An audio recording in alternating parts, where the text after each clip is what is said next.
आमंत्रित कर रहा हूँ वे यहाँ आए और हमारे कृषक भाइयों से अपनी बात साझा करें। जोरदार तालियों से उनका स्वागत करें।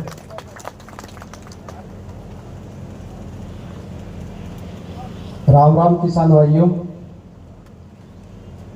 मैं राकेश जाट किसान पाठशाला की ओर से यहाँ आया हूँ और ये जो प्रोग्राम कृषि जागरण और बड़ौदिया जी के सानिध्य में हो रहा है, ये हम सब लोगों को आपस में मिलने का, एक दूसरे को पहचानने का और कौन किसान किस तकनीक से खेती कर रहा है, ये सब जानने का एक अवसर प्रदान करता है। आप सभी लोग कहीं न कहीं बहुत दूर से आए होंगे, कुछ 10 किलोमीटर, 20 किलोमीटर, 50 किलोमीटर ऐसे लंबा सफर तय करके आए हो। इसका सबसे अच्छा यूटिलाइजेशन अगर आपको करना है तो आपको अपने संपर्क बनाना होंगे। यहाँ पर जो भी किसान भाई आपको मिलता है, जो थोड़ी बहुत भी जानकारी देता है, वैसे तो कृषि के बारे में आमतौर पर किसान को सब कुछ पता होता है, लेकिन जैसे जैसे समय बदलता जा रहा है, चीजें भी बदलते जा रही हैं। जब हरित क्रांति आई तो हमारे सामने आए फर्टिलाइजर, हमने उन फर्टिलाइजर्स का उपयोग करना चालू किया। अब फिर समय बदल रहा है, समय अब अपने स्वास्थ्य को ध्यान में रखकर चीजों को लोग उपयोग कर रहे हैं। हम जो भी उत्पादन उगाते हैं, जैसे गेहूं, मक्का, चना, आपने देखा होगा सरकार भी अभी इन्हीं चीजों को क्यों ध्यान दे रही है, क्यों केंद्रित कर रही है। जब हरित क्रांति आई और फर्टिलाइजर आए, तब हमारी आवश्यकता थी कि हमारे पास धान की कमी थी, अन्न की कमी थी, तो उस समय हमारा गोल था उत्पादन को बढ़ाना। अब हम उस गोल को अचीव कर चुके हैं, हम उत्पादन बढ़ा के ले रहे हैं। अब हमारा गोल होना चाहिए कि हमको मूल्य सही मिले, प्राइस सही मिले। आपको अगर किसी मार्केटिंग कंपनी से कृषि को कंपेयर करोगे तो हम माल कैसे बेचते हैं।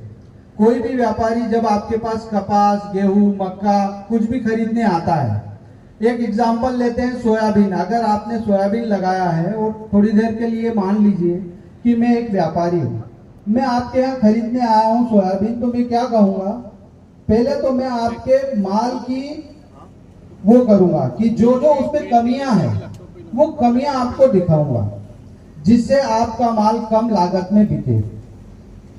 दूसरा तरीका, वो ऐसे कुछ इक्विपमेंट इजाद कर लेते हैं, जैसे एक मॉइस्चर चेकिंग का डब्बा रहता है, वो लेने आएगा। ये सब तरीके होते हैं आपके प्रोडक्ट की वैल्यू को कम करना। जैसे भैया ने बताया कि वो 40 रुपए किलो तक बेचते हैं, तो जब तक आप अपने उत्पाद का गुणगान नहीं करोगे तब तक आपका उत्पाद नहीं बिकेगा। आप कुछ भी बेचो, आप खुद भी जब सब्जी खरीदने जाते हैं, पहले तो कोई किसान सब्जी खरीदने नहीं जाता था, मैं इसी गांव का रहने वाला हूं, हम खुद भी सब्जी खरीदने जाते हैं, तो बड़े आश्चर्य की बात होती है कि हम खेती है हमारे पास और हमारे उपयोग की चीजें भी हम उत्पादन नहीं करते। तो हमको सिर्फ और सिर्फ प्राइस को ध्यान रखना है कि हमारा उत्पाद कैसे बिके, कितने में बिके, और ज्यादा से ज्यादा तभी बिकेगा जब आप अपने उत्पाद की बुराई करना बंद कर दो। अगर हम किसान हैं तो हमको एक किसानों के संघ के रूप में ही काम करना होगा।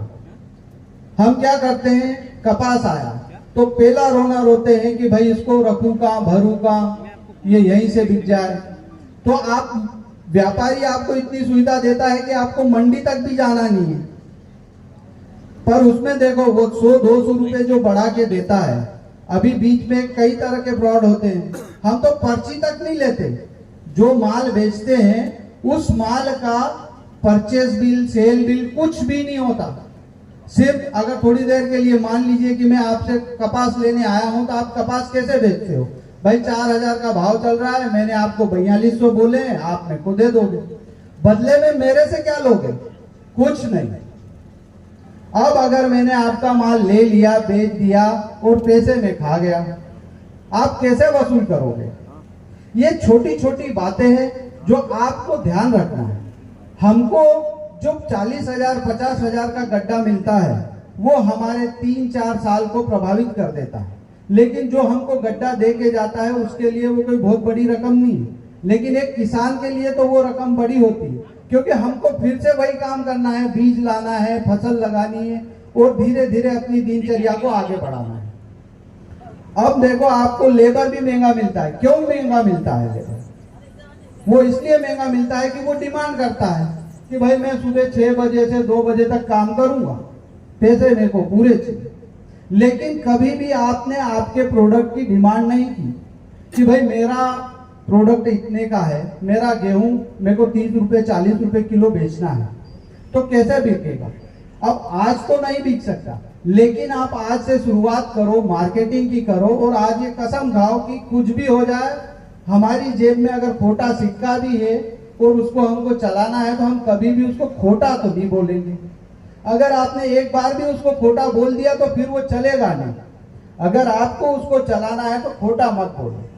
न्याय, अन्याय, सच, झूठ इनसे परे हो जाओ। जो भी कंपनी आपको अपना माल बेचती है वो कभी भी उनके माल को खराब नहीं कहती। एक किसान ही है जो कहता है कि हाँ कीड़ा लग गया, ये ऐसा हो गया, वो वैसा हो गया, इसमें मॉइस्चर कंटेंट आ गया। कपास में अगर हमारा कोई किसान भाई उसमें वेट लाने के लिए स्प्रे करता है, आपने जो कपास आज स्टोर किया उसको आप 6 महीने बाद बेचोगे। अब 6 महीने बाद जब बेचोगे तो वो जब मार्केट में जाएगा तो उसका वेट लॉस तो होगा, उसका गर्मी की वजह से उसका वजन कम हो जाएगा। अब आप क्या करोगे? आपने देखा होगा जो लोकल व्यापारी आपसे खरीदने आता है वो आपको कहता है आप पानी मत डालना, लेकिन वो जब आपसे लेता है, लेने के बाद में वो पानी डालता है। क्यों डालता है पानी? वेट बढ़ाने के लिए डालता है ना। और हम क्या करते हैं कि मेरे पड़ोसी ने अगर पानी डाला है तो मैं खुद उस व्यापारी को जाके बताऊंगा किसने पानी डाला है। अरे वो व्यापारी उसको सबक कर ले, वो पता कर लेगा इसमें पानी डाला है कि नहीं डाला है, वो उसकी जवाबदारी है। आप दूसरों की जवाबदारी अपने मत्थे लेना बंद कर दो। जिस दिन आप ये बंद कर दोगे, जिस दिन किसान के साथ किसान खड़ा होगा, उसी दिन आपका माल अच्छे दाम में बिकेगा। हमको हमारा माल जैसा भी हो उसको कभी भी ऐसा तो नहीं कहना है कि भाई ये खराब है या खोटा सिक्का है। अगर हमने उसको खोटा सिक्का बना दिया तो वो नहीं चलेगा। आप खुद ही सोचो, आप अगर मेरे को एक सिक्का दोगे और बोलोगे कि भाई ये खोटा है तू ले ले, तो मैं काय के लिए लूंगा? वहीं पर आप अगर ये बोल दोगे कि भाई ये ले ले, मेरा इससे बहुत लग जुड़ा हुआ है, तेरा भी काम बन जाएगा, और गलती से उसका काम बन गया तो उस सिक्के की वो कीमत देगा जो उसको मिला है, उसी के अनुपात में देगा ना। तो हमको सबसे पहला काम तो यही करना है कि किसान के साथ खड़े रहना है, हर परिस्थिति में खड़े रहना है, तभी किसान के उत्पाद की कीमत बढ़ेगी, वरना किसान के उत्पाद की कीमत बढ़ेगी नहीं। जब हम ही बोल देंगे कि भाई इसने पानी छीटा है, ऐसा किया है, हमने बहुत से किसान, बहुत से व्यापारी ऐसे देखे हैं जो क्या करते हैं, आपसे माल लिया, 17 जगहों से माल लेंगे, एक गाड़ी में माल बनाएंगे, उसका वेट वगैरह सब भाड़ा सब एडजस्ट करेंगे और उसके बाद मंडी में ले जाके बेच देंगे और आपसे ज्यादा माल मिले, मतलब ज्यादा उसको प्राइस मिलेगी, ज्यादा रकम में वो आपसे उस उत्पाद को बेच देंगे। और अगर वही व्यापारी आपके घर आता है तो क्या बोलेगा कि भाई ये तो थोड़ा मिक्स वाला है, इसमें पत्ती आ गई, इसमें ये हो गया, उसमें वो हो गया। वो सिंपल टेक्निक रहती है आपके मनोबल को कम करने की। जैसे ही आपका मनोबल टूटा 100 रुपए गए, जैसे ही आपका विश्वास टूटा 200 रुपए फिर भाव में गए। तो इन सब कारणों की वजह से हमें हमारे उत्पाद का मूल्य सही नहीं मिलता। दूसरा, हम जो भी उत्पाद उगाते हैं, गेहूं, मक्का, चना, जैसे घमंडी भाई आए, ये दीदी आए थे, अभी कला भाई यहाँ पे आए थे, ये क्या कर रहे हैं? ये इनके उत्पाद की गुणवत्ता बता रहे हैं कि भाई देखो हमारा उत्पाद लोगे, इस पे दवाई नहीं स्प्रे है, मोनोकोटोफास, साइपरमेथ्री, दूसरी दवाई नहीं छीटी है तो आपको कैंसर नहीं होगी। अब आदमी जो गेहूं खा रहा है उसको तो पक्का है कि भाई मैं तो यही लूं ना, क्योंकि उसके जीवन की बात है, अगले के जीवन की बात है। पर आप क्या करते हो? आप तो गेहूं निकला और बस वहीं से चले जाए या वहीं काटा हो जाए।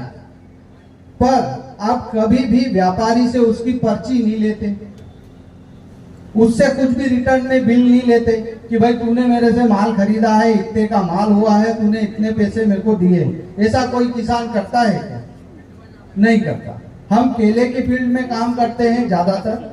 वैसे तो किसान पाठशाला हमारा सभी फील्ड को कवर करता है, सभी फसलों को कवर करता है। हम किसानों के लिए गांव-गांव जाके किसान पाठशाला लगाते हैं और उनको छोटी छोटी चीजें सिखाते हैं कि भाई ये कैसे हो रहा है, कहाँ हो रहा है और कहाँ आपके साथ चोट हो रही है। अगर मेरा पेस्टिसाइड काउंटर है, आप मेरे पास घर से आए हो कि भाई मेरे को साइपरमेथ्रिन खरीदना है। अब साइपरमेथ्रिन के प्रोडक्ट जमाने भर के प्रोडक्ट आते हैं। मेरी दुकान पे जब बैठोगे तो मैं आपको बोलूंगा भाई ये नहीं, ये ले जा। जब आप घर से सोच के निकले हो कि मेरे को साइपरमेथ्रिन लाना है और इतनी डालना है और इस तरीके से डालना है, तो आप वही उत्पाद लो।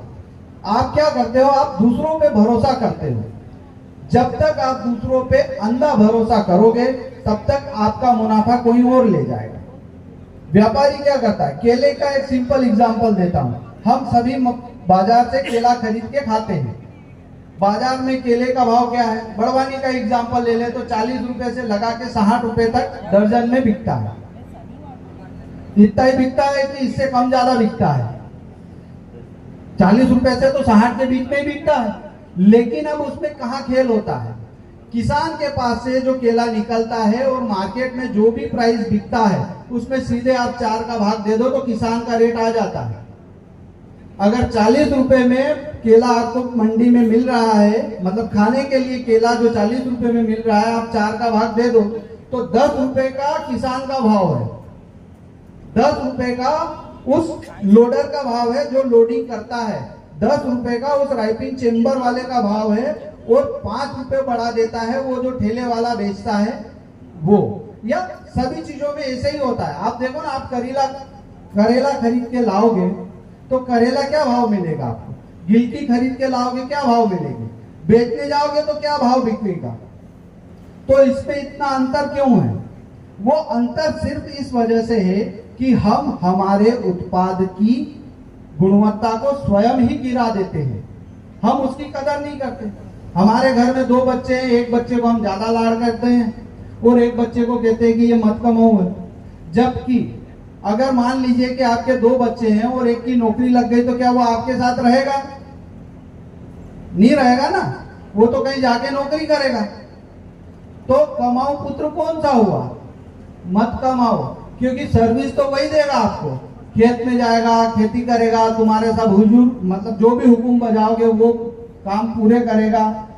बीमार ता हो गए तो आपको अस्पताल में भी ले जाएगा। ये छोटी छोटी मानसिकता है। आप सोचो, आपके यहाँ कोई कार्यक्रम होगा तो नौकरी वाले बच्चे को बोलोगे कि बेटा अपने यहाँ काका के यहाँ ये शादी है, तू आ जाना। तो वो उसका वहां पे जो भी उसका सर्कल बना होगा, पहले उसकी वो प्राथमिकता होगी और आपकी प्राथमिकता दूसरी होगी। दूसरा, वो जहां पर भी नौकरी कर रहा होगा उसकी भी मजबूरी है। मान लीजिए आपसे 500 किलोमीटर, 200 किलोमीटर, 300 किलोमीटर दूर है, या उसके बॉस ने या उसको कोई भी अर्जेंट काम आ गया था, वो तो नहीं आएगा। पर ये काका तुमको हर बार तड़ेगा कि देखो हमारे यहाँ आओ तो तुमको कहो भी, पर तुम तो बहुत बड़ा बने, तुम्हारा पूरे तो आया नहीं। मतलब ये सिंपल सिंपल सी चीजें हैं। हम हमारी चीजों को गलत कहते हैं। आप खुद दिल पे हाथ रख के देखो ना कि जो बच्चा जिसको आप नालायक कहते हो, सबसे ज्यादा सेवा वही करता है माता पिता की। उससे ज्यादा तो कोई नहीं कर सकता। क्यों नहीं कर सकता? क्योंकि उसके पास समय है आपको देने के लिए, पर आप उसके समय की कदर नहीं करते, तो वहां भी आप फेल होते हो। तो जो धान वगैरह हम जो उत्पादन के लिए लेते हैं, जो भी पकाते हैं, गेहूं, मक्का, चना, कपास, टमाटर, तो वो भी तो हमारे बच्चे ही है। अगर हम उसकी कदर करेंगे, हमारे माल की तारीफ करेंगे, तो हमको उसका उचित दाम मिलेगा। आप अपने माल की तारीफ नहीं करोगे तो आपको उचित दाम नहीं मिलेगा। कौन देगा आपको आगे रह के ज्यादा कीमत? कोई नहीं देगा। आप खुद भी कुछ लेने जाओगे तो 40 रुपए बताएगा तो आप बोलोगे ना कि भाई 35 में दे दे, कि 40 बताया तो किसी को 45 में दे के आ जाओगे कि ये ले 45 रुपए में ले ले, मैं 45 रुपए में खरीद लूंगा। ऐसा तो कोई नहीं करता। तो पहली शुरुआत तो आप यहीं से करो कि अपने उत्पाद की गुणवत्ता दूसरों के सामने साबित करो, विश्वसनीयता बनाओ। दो ही चीजों से बाजार में चीजें बिकती है, एक उसकी विश्वसनीयता और दूसरी उस उत्पाद की गुणवत्ता। तो आप अगर जैविक खेती कर रहे हो तो गुणवत्ता तो आपके साथ जुड़ गई है। अब आपको जुड़ना सिर्फ किसको है? उसके प्रचार को। जैसे अभी ये जो कार्यक्रम हो रहा है ये एक प्रचार का माध्यम है। सर ने आपको अवसर दिया मंच पे आने का, मंच पे बोलने का, ताकि दूसरे किसानों तक मैसेज जाए। आप में से कुछ किसान उस तरफ और बढ़े और धीरे धीरे प्रयास करें। कृषि जागरण ये जो कार्यक्रम करवा रहा है उनका भी उद्देश्य यही है कि आपके पास जानकारी पहुंचे, और सही तरीके से आपके पास जब जानकारी पहुंचेगी तो आप अपने उत्पाद का मूल्यांकन उसी स्तर पे करोगे। अभी आप अपने उत्पाद का मूल्यांकन अपने क्षेत्र, अपने गांव के हिसाब से करते हो। गांव में सब्जी 20 रुपए किलो है, बड़वानी में सब्जी वही हो जाएगी 35 रुपए किलो, 40 रुपए किलो, 60 रुपए किलो। ऐसे जैसे जैसे हम बढ़ते जाएंगे, इंदौर में आपको 60 रुपए किलो, मुंबई में आपको 100 रुपए किलो। और इतना ही नहीं, जो सुपर मार्केट होते हैं वहां पे भी सब्जियां बिकने लग गई, वो और महंगी बेचते हैं। भाई आप 1 कुंटल सब्जी बेचो या 25 किलो सब्जी बेचो, आपको मतलब किससे होना चाहिए? भाव से होना चाहिए। अगर 1 कुंटल के आपको 1000 मिल रहे हैं, वहीं 25 किलो के आपको 1000 मिल रहे हैं, तो आपके लिए तो बराबर है ना। तो आप उस 1 कुंटल पे ज्यादा दिमाग मत लगाओ, आप ज्यादा दिमाग लगाओ कि अपने उत्पाद की कीमत बढ़े। और उत्पाद की कीमत दो ही तरीके से बढ़ती है और कोई तीसरा तरीका नहीं है। उसमें झूठ झपाट नहीं होना, उसकी विश्वसनीयता होना। अगर आपके प्रोडक्ट की विश्वसनीयता है, आपके उत्पाद की गुणवत्ता है, तो आपने एक पायदान क्रॉस कर लिया है। अब आपको सिर्फ सही खरीदार ढूंढना है, तो उस पर आप समय खर्च करो। केले की फसल 1 साल की होती है, किसान साल भर उसमें मेहनत करता है, ठीक है, बराबर करता है, क्योंकि 1 साल में ही उसमें फल आएगा। साल भर उस पर मेहनत करता है, पर जब उसको बेचना होता है तो 5 दिन भी उस पर मेहनत नहीं करता उसके बिक्री पे, कि 10 व्यापारियों को फोन लगाए, 10 लोगों को दिखाए। वो बस एक व्यापारी को फोन लगाता है, दूसरे व्यापारी को फोन लगाता है, 2 में से किसी एक को दे देता है। भाई एक ने 10 रुपए बताए, दूसरे ने 9.5 रुपए बताए, 10 रुपए वाले को दे देगा। ऊपर से उससे कोई पर्ची नहीं, कोई उससे रिटर्न में नहीं लेता, ना सेल बिल बनता है, ना परचेज बिल बनता है। जिस वजह से आपका कभी पैसा फंस गया तो आपको रिकवर कैसे होगा? पिछले बार की बात है, अपने यहीं से गांव से, अपने खुद के गांव से, यहाँ तलून से चने बिके। वो आज भी उस व्यापारी के पास जाते हैं पैसे मांगने, बोलते नहीं है। व्यापारी भी यहीं बैठा है, माल खरीद के ले गया है, बोल भी रहा है खरीदा है, पैसे नहीं है। आप क्या करोगे? अगर आपके पास रिटर्न में कुछ भी होगा, एक पर्ची तो बनवाओ।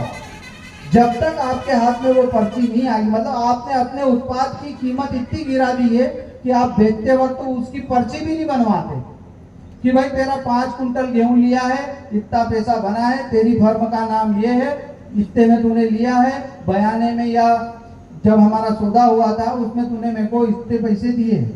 सरकार आपके लिए इतना करती है कि उस सौदा चिट्ठी को भी मान्य कर दिया है उन्होंने। एक कागज पे जो आप दोनों के बीच में आपसी लिखा पड़ी हुई है उसको भी मान्य करती है, पर हम इतने महामहिम हैं कि हम वो पर्ची भी नहीं लेते। तो ऐसा क्या विश्वास है आपको उस व्यापारी पे, जबकि व्यापारी आप पे एक रत्ती भर का विश्वास नहीं करता। आप बोल दो कि यार मेरी ये फसल खड़ी है, मेरे को 1 लाख रुपए उधार दे दो, आपकी 10 लाख की फसल को देख के वो आपको 1 लाख रुपए उधार भी नहीं देगा, आपका कोई काम नहीं करेगा वो। दूसरा, जब वो उत्पाद खरीदने आएगा आपके यहाँ तो उसकी 10 बुराई तो पक्का है, 10 बुराई करेगा तभी वो आपसे माल खरीदेगा। अपन तो सिंपल लाइन रखो कि भैया ये है, तू बता कितने में देगा, काला है, पीला है, कणाइला है, क्या है, उससे कोई मतलब नहीं, क्योंकि तू तो दाम देख के ही ले रहा ना। तो ये चीजें हमको, छोटी छोटी चीजें हैं जो हमको ध्यान में रखना है, जिससे आपका जीवन आराम से आसान हो जाएगा और आप मुसीबतों में नहीं गिरोगे। जब आप मुसीबतों में नहीं गिरोगे तो आप खेती शांति से करोगे। जितना आप साल भर में केले की फसल से कमाते हैं उतना व्यापारी सिर्फ 5 से 7 दिन में आपसे लेके दूसरे को बेच के कमा लेता है। अब उसकी भी गलती नहीं, तुम खुद व्यापारी बन के देखो, तुम किसी से बढ़ा हुआ मूल्य पे माल खरीदोगे क्या? नहीं खरीदोगे। तो हमको हमारे मूल्य की, हमारे उत्पाद की चिंता करनी होगी। अगर हम उसकी चिंता नहीं करेंगे, आप भले से जैविक खेती कर लो, आपका उत्पादन कम हो जाएगा, आपने उसकी गुणवत्ता तो बना दी, लेकिन उसमें जो दूसरी चीज है प्रचार, वो नहीं जोड़ा। जब तक उससे प्रचार नहीं जुड़ेगा आपको कुछ बेनिफिट नहीं होगा। जो प्रचार करेगा, जो उत्पाद बनने के बाद में उसका प्रचार करेगा, वो बीज की कीमत उसको मिलेगी। बिचौलिया कोई गलत नहीं है, व्यापारी कोई गलत नहीं है, आपसे माल खरीद के ले जा रहा है, उसको भी उसका परिवार चलाना है। वो 10 जगहों पे बार्गेनिंग करता है, इसलिए आपने एक से ही उसको टोपी दी, उससे ही काम हो गया उसका। हर आदमी पैसा कमाने के लिए सुबह अपने घर से बाहर निकलता है, तो जो भी पैसा कमा रहा है वो गलत थोड़ी है। वो तो अपना सिंपल दायित्व कर रहा है, उसको जो मिलेगा, उसको जो काम है उसके हाथ में, उसको वो काम करना है। हमारे हाथ में जो खेती करना है, हम उस खेती को ध्यान दें और उसको करें। आप सबका ज्यादा समय न लेते हुए सिर्फ 2 चीजें आपको बताना चाहता हूं। मैं यहाँ पर किसान पाठशाला की ओर से आया हूं और हमने पिछले 3 साल पहले यहाँ पर सॉइल टेस्ट प्रोग्राम चालू किया था। बड़ौदिया जी की देखरेख में ही चालू किया था हमने। उसकी ओपनिंग बड़ौदिया सर ने ही की थी। आप लोग इतनी दूर से आए हैं, तो जो भी किसान इस मंच पे आया है, यहाँ पे इस कार्यक्रम में आया है, वो किरण भाई यहीं पे मौजूद है, उनको कुरियर से अपने सैंपल भेज सकता है या जैसे भी भेजना हो भेज सकता है। हम उसका निःशुल्क करके उसकी रिपोर्ट बना के देंगे। अब सॉइल टेस्ट के बारे में सिर्फ 2 लाइन बोलूंगा। हमारी आम धारणा है कि हम जमीन की मिट्टी की जांच कब करवाएं? जब खेत खाली हो तब। और खुद की जांच कब करवाते हो भाई? आप खुद की जांच कब करवाते हो? आप जब बीमार रहते हो तब करवाते हो ना भाई। अगर मेरे को फीवर हो गया है तो मैं मेरी खुद की जांच कब करवाऊंगा? जब मैं बीमार होऊंगा तब करवाऊंगा। तो मेरा आपसे निवेदन है, आपको अगर लग रहा हो जैसे अभी गर्मी की वजह से कपास में डंपिंग की शिकायत आती है, क्योंकि हमारे यहाँ जो पानी की गैप गई है उसकी वजह से डंपिंग की शिकायत आती है, और आपको उससे इतना मार्गदर्शन मिल जाएगा कि आप ज्यादा दवाइयां नहीं डालोगे उसमें, सिर्फ उतनी डालोगे जितनी उसकी रिक्वायरमेंट है। आप खर्च करने की तो कोई सीमा है नहीं, आपको जितना खर्च करना है आप उतना करो। आप मेरी दुकान पे आके अगर बोलोगे कि साहब मेरे को ये 1 किलो चाहिए तो मैं 1 किलो बेचूंगा। आप बोलोगे मेरे को ये 10 प्रोडक्ट चाहिए तो मैं 10 प्रोडक्ट दूंगा। मेरी क्या गलती है उसमें? ये तो तय आपको करना है कि आपका खर्च नियंत्रित कैसे हो। तो आप में से जो भी किसान भाई निःशुल्क मिट्टी की जांच करवाना चाहे तो किरण जी को अपना नाम नंबर लिखवा दे, और हमारे यहाँ सैंपल भेजना होगा आपको। 500 ग्राम के आसपास हमको मिट्टी लगेगी जांच के लिए। आप वो कुरियर से भेज सकते हैं। भारतीय डाक व्यवस्था से आप वो कहीं से भी भेजेंगे तो 60 रुपए का चार्ज आएगा। आप चाहे दिल्ली में रह रहे हो या बड़वानी में रह रहे हो या राजपुर में रह रहे हो, आपको सिर्फ इनको नंबर लिखवाना है, ताकि ये जब वो सैंपल हमारे पास आए तो उसके हिसाब से उस नंबर के पैसे ले लें। धन्यवाद। यहाँ उपस्थित सभी लोगों को धन्यवाद।